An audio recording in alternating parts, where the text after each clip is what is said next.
Hello everyone, Rommie Lee here, and welcome back to Xenoblade Chronicles 2. Now, I figured I'd start my intro before continuing the game, because as you know, sometimes at the beginning of these chapters, I could get stuck saying nothing for nearly half an hour. So, I guess before we begin, I hope you're all enjoying your day so far. This should be a Friday upload. Uh, oh jeez. Today's definitely Thursday when I'm recording it. Um, I'm probably going to record the Retro Saturday stuff early too, just in case something happens, you never know. But, well, I guess let's just jump right into it, shall we? I'm still kind of blown away by how the chapter ended. And the cats are being jerks.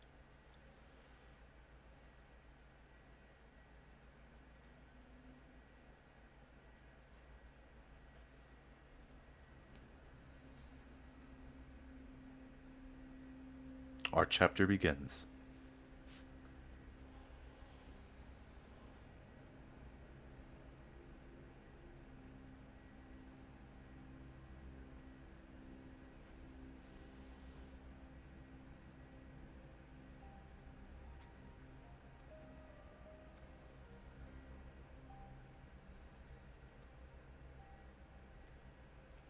Hmm.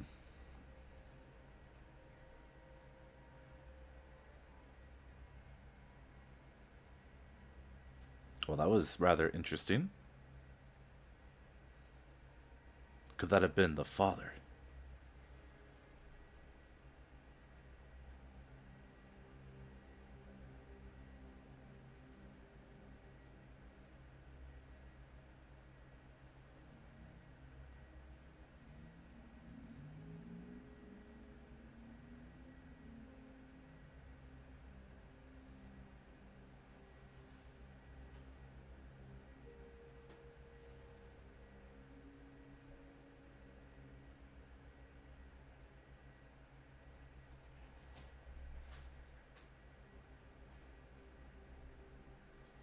Must have been when Amalthus first awoken Malos. Praetor Amalthus, What is it? I have a report to make regarding the situation with the Aegis in Tantal. Please, come inside. Yes, That's Your not good Eminence. news, your evidence. So, Jin finally has his hands on the Aegis. It seems the boy wasn't good for much after all, Hey, we tried, okay? unless he can find what is lost. Your Eminence? Hector, Yes, prepare the ceremony.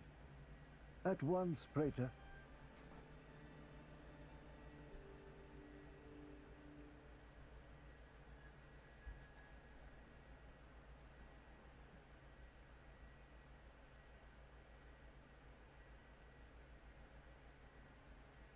What's going on?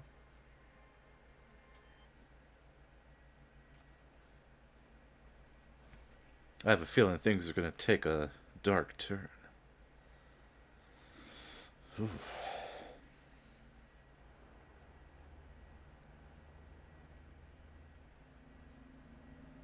Oh man, poor Rex.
Oh, that's a good composition for the thumbnail. Whenever I say that, like 5 more crop up. I don't know. I'd never know which one to choose.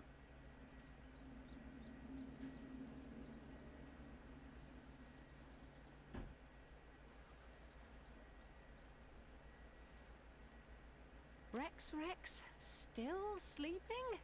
It 2 days now. His injuries were quite severe. The worst is over, but his body needs time to recover. He'd better get well soon, or...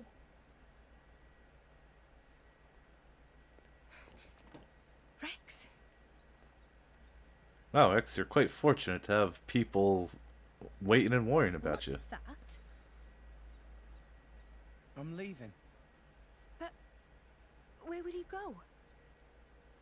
Good question. Can't live on Gramps anymore. Maybe I'll head for Argentum. Rex?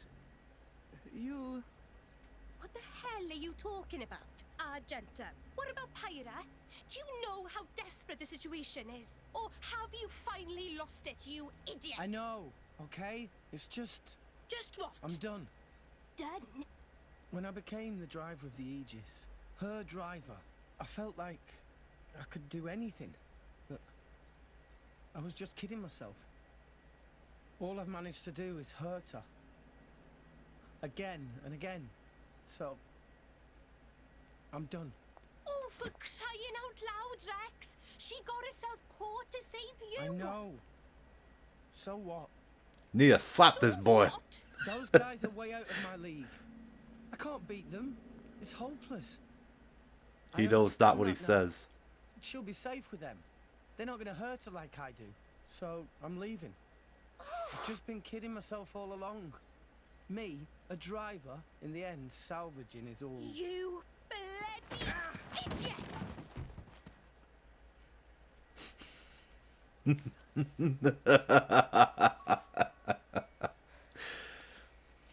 Nia is the Yes, MVP of this That entire pain's story. Nothing compared to what Pyra must be feeling right now. She went with those bastards knowing full well how much it would hurt. For our sake, not hers. I get it, I know. But what do you want me to do? I couldn't even slow him down. Even the Artifice's attack couldn't touch him. What chance do I have against a guy like that? The more I fight, the more Pyra gets hurt. She'll be better off without me by her side. Oh no. That was Do you actually mean that was Bridget's turn. Do you not have the slightest idea how it felt for her to leave you? With me here, You could say it was an he'll suffer even eye-opening more, experience. lose even more. So maybe Oh, Rex is better yeah. off without me. Rex and the whole world, they don't need me. That's just how it feels. I know how you feel, Pyra. Pyra thought you'd be better off if she was dead. Did you know that? She is planning to sacrifice herself to defeat them. Huh? You drove her to this, but here you are, giving up! You said you'd get Pyra to Elysium, didn't you? You'll eat your words just like that? Oh wow. Bridget's Hey. angry. Dad, it's been a while. A ton happened, you know? I became a driver. And this girl is Pyra. My new partner. I know you'd love her.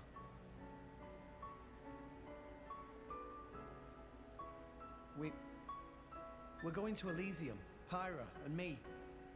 I don't know what's coming next, but you'll be watching over us, right guys? Forget it. We'll rescue her on our own. This loser, he's not the Rex we joined up with. Let him go wherever the hell he wants. Come now. Let's not start fighting amongst... Let's give them a chance to work this out. Shall we? She's like, no, they need this.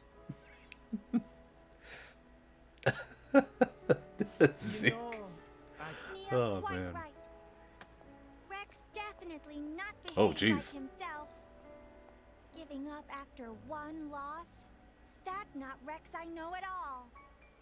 But Now is not time for excuses!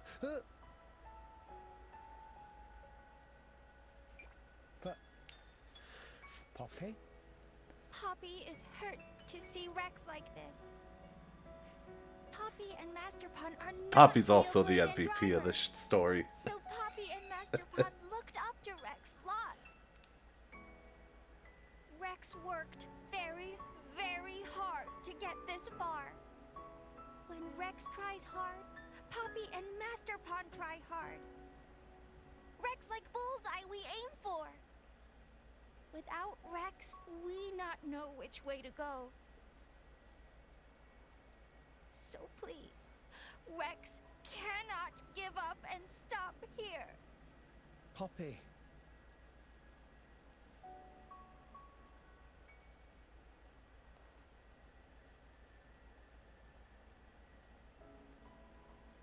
You missed all the fun, Pandoria. Chum. Huh? My old man wants to see you. Time to go.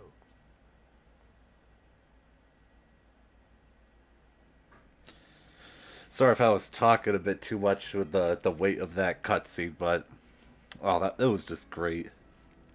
All I could think of was airplane. Like, Rex, get a hold of yourself. Slap him, and then like the next person steps in. He's like, Rex, what are you doing? Genius, simply genius. Also, this lighting right now, I love it. You know, I never really look at the other blades in their 3D form. A gate looks kind of different. A gate. I was trying to see your face.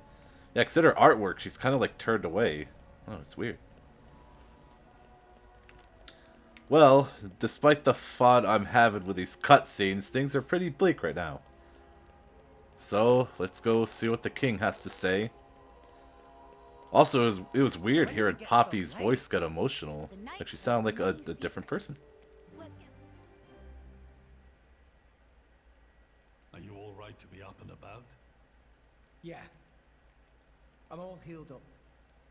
Sincere apologies. If I hadn't attempted to destroy the Aegis, they would never have. If you'd done nothing, they'd have come for her anyway. You're not to blame, Your Majesty. It's my fault. 500 years ago, this kingdom was rent in twain. Some followed Addam, who sought to live with blades and titans as equals. Others opposed him, preferring to consider humans as the masters and titans as our tools. When Addam returned to the Ether, his rivals seized power, leveraging the power of the Omega Fetter. They declared themselves the Tantalese Royal Dynasty. Claiming they were the hero Addam's descendants. Precisely. My ancestors merely used the name of the beloved Addam in order to win over the people.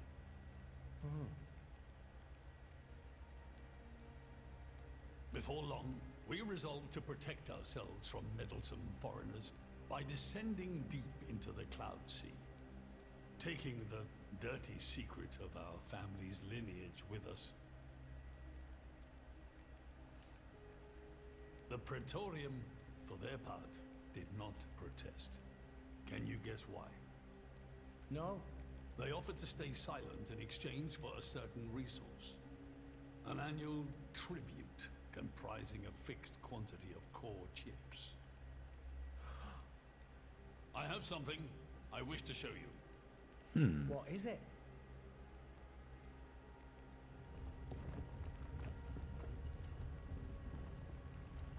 What is this?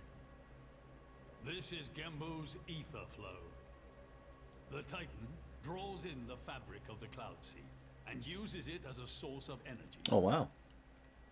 This energy flows throughout the Titan's body in the form of ether.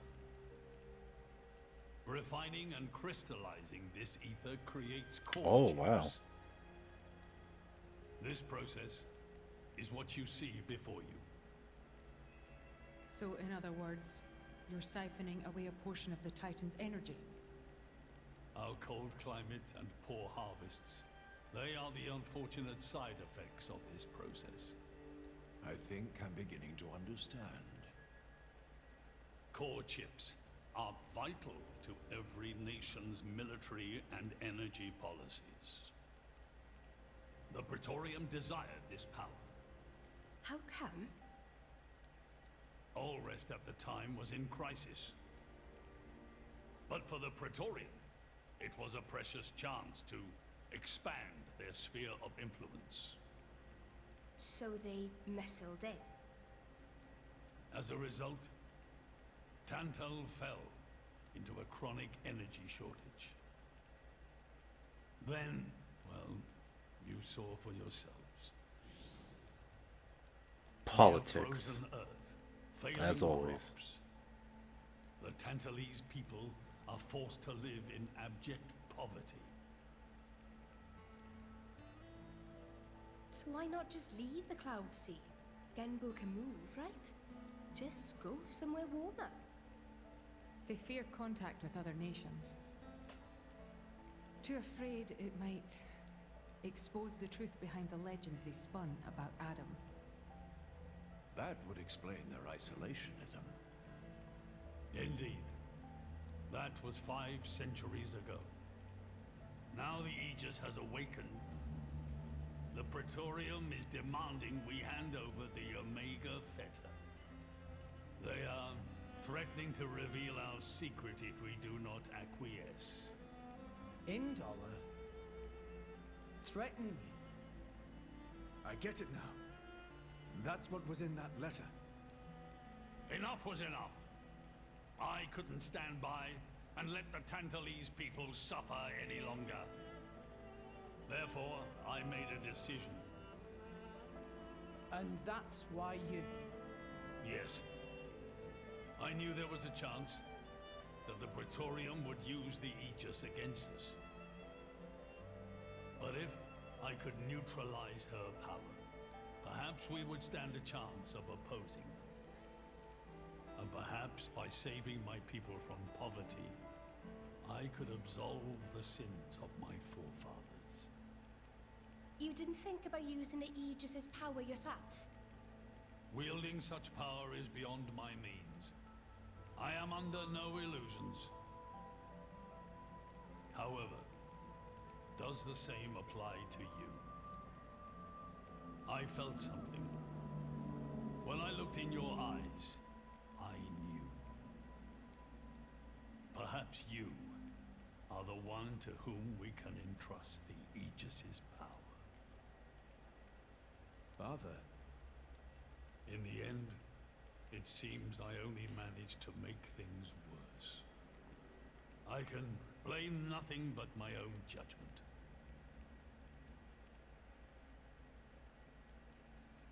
This tome records the deeds of the hero Addam. Oh wow, According to this, a key item. he saved the world from destruction using a white sword, and then disappeared, along with a red sword. White and red.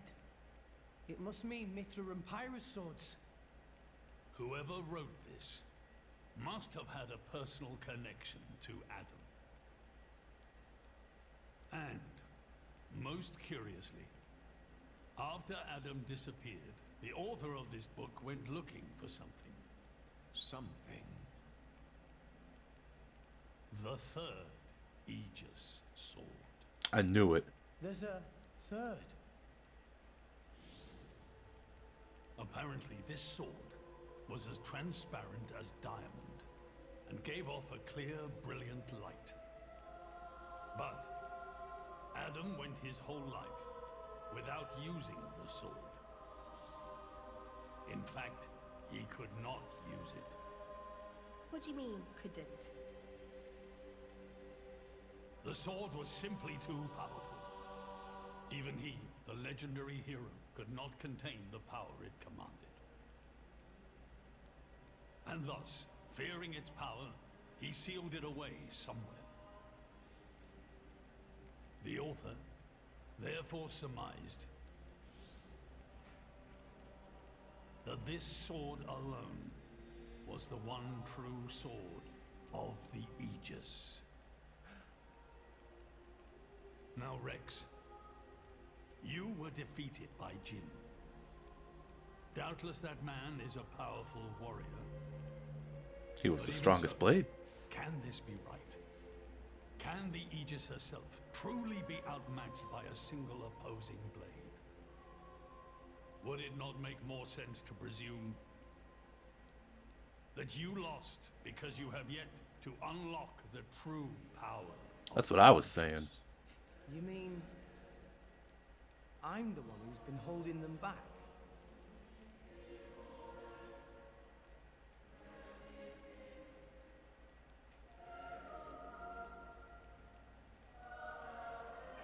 Your Majesty, where is that sword? We have to find it somehow. We have to find that sword and rescue Pyro and Mithra. Regrettably, the book does not specify the sword's location. But there must be. However, reading between the lines, it seems the author suspected that the sword lies somewhere in Leftheria. How suspicious. But that's where I would begin the search. In Leftheria. Are you ready? Huh? Are you ready to do what it takes to be their true driver? Gramps? I am. Well, are you, Rex? Yes!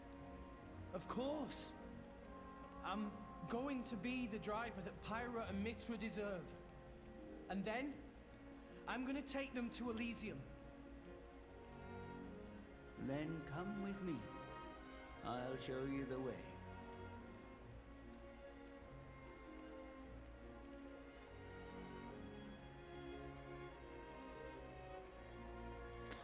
I knew Gramps was more than just along for the ride. My son. Yeah? I have a favor to ask of you as your king. Well, that's a first. Are you feeling okay, old man? Maybe you're coming down with something. The Aegis needs... No, rather the boy needs protection. You mean Rex? Yes, I saw something in that boy's eyes. A light that must never go out. Steady on, old man. People get the wrong idea. Fine. Leave it to me. Thank you. Nah, it's not like I wasn't gonna go with him anyway.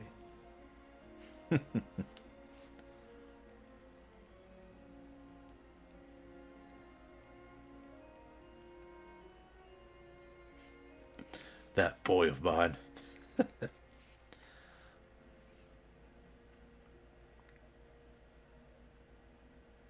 You really can't judge a book by its cover. Who'd have thought that sweet-looking girl would threaten to destroy herself? Didn't she realize taking her own life would mean the boy died too? Oh, she knew exactly what she was doing. The whole thing was a bluff then? No, not at all. The reason she gave her core crystal to the boy was to replace his heart after Jin put paid to it. An Aegis core encodes the blueprints for all life. She took advantage of that. Incredible. I had no idea such a thing was possible. Aegises truly are a breed apart. Cores are constantly accumulating data about the outside world. The fact that their injuries are mirrored is a result of their twin cores exchanging information. If you wanted to be poetic about it, you could say that their very lives are intertwined. But there's nothing to stop her from severing that link. What do you mean? Before issuing the kill order to the artifice, she would have transferred the remainder of her core to the boy, letting him live on, heart complete. An Aegis can survive for a short time without a core crystal. Don't ask me why. It's just how we were made. How do you know that?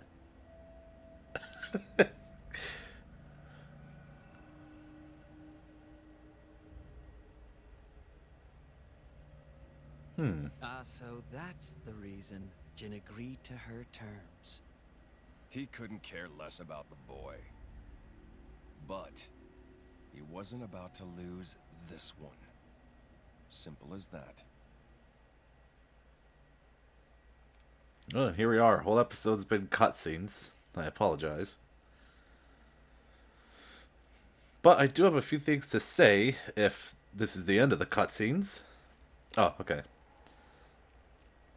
Now let me get through this first. Come on, Rex. For the moment, let's return to Fonset Village. Back to the village. I'll explain everything in detail once we get there. Just head to Fonset for now. Alright. Whatever you say, Gramps. Oh, hey. Oh, hey, we're back here. Alright, so, oh, geez. A lot of new stuff going on. So, first things first.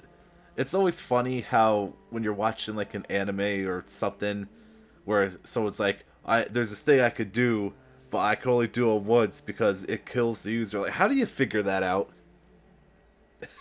How do you figure that out without dying? Do you just know when you create the technique? Like a Naruto, the sealing technique. What's the Reaper seal technique that the fourth Hokage used? Like, do you just know, like, when you create the technique? First off, I don't know how you create a technique that summons, like, the devil or whatever the heck that was. So he's like, hey, if you use my ability, you'll die, so don't use it. That's how they know? I don't know, it's crazy. Like, there's only 2 Aegises, so unless one of them tried it, like, obviously they would have died afterwards, so, I don't know, it's weird. Secondly, a quest, an epic quest to go on to find a legendary sword, that is right up my alley, and I love it. I'm glad this is how the game turned out for this chapter. Yep, see, even a gate is getting ready with some stretches. You know, gotta... Although she doesn't have feet, that always... Is that comfortable? Or it's kind of like... Oh, imagine if high heels bent the foot, like, almost to a 180. That's gotta hurt.